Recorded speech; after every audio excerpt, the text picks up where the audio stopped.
करे। और भगवान का जो है, भगवान का चिंतन करते हुए अखंड अनाद समाधि में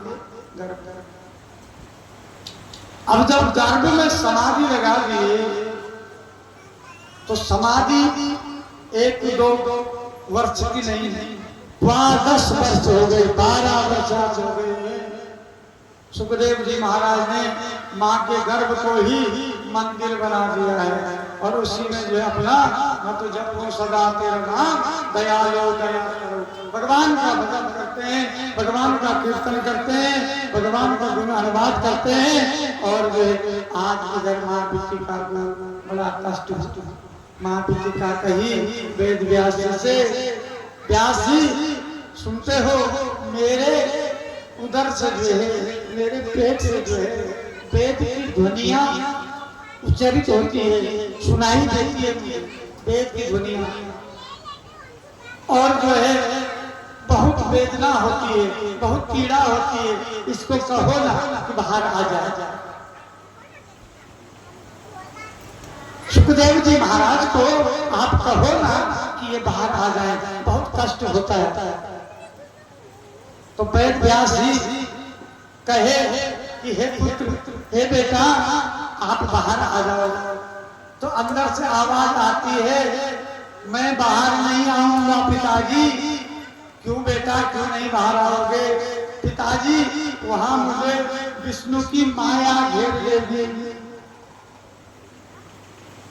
बेटा हम वचन देते हैं कि तुम पर माया का असर नहीं होगा, आप आओ, आप आ जाओ, हम आपको वचन देते हैं आप पर कोई असर नहीं होगा। बोले ना ना ना पिताजी, आपके वचन देने से कुछ नहीं होगा।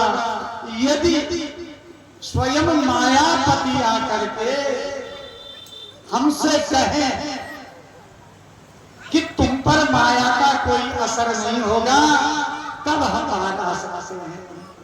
और हुआ ऐसे, मेरे गोविंद को आना पड़ा और मेरे गोविंद ने जो है माँ पिटिका के गर्भ में ही जो है सुखदेव महाराज को दर्शन दिए और सुखदेव महाराज को कहा कि मेरी माया का तुम पर कोई असर नहीं होगा, इसलिए तुम अब जो है संसार में आ सकते हो।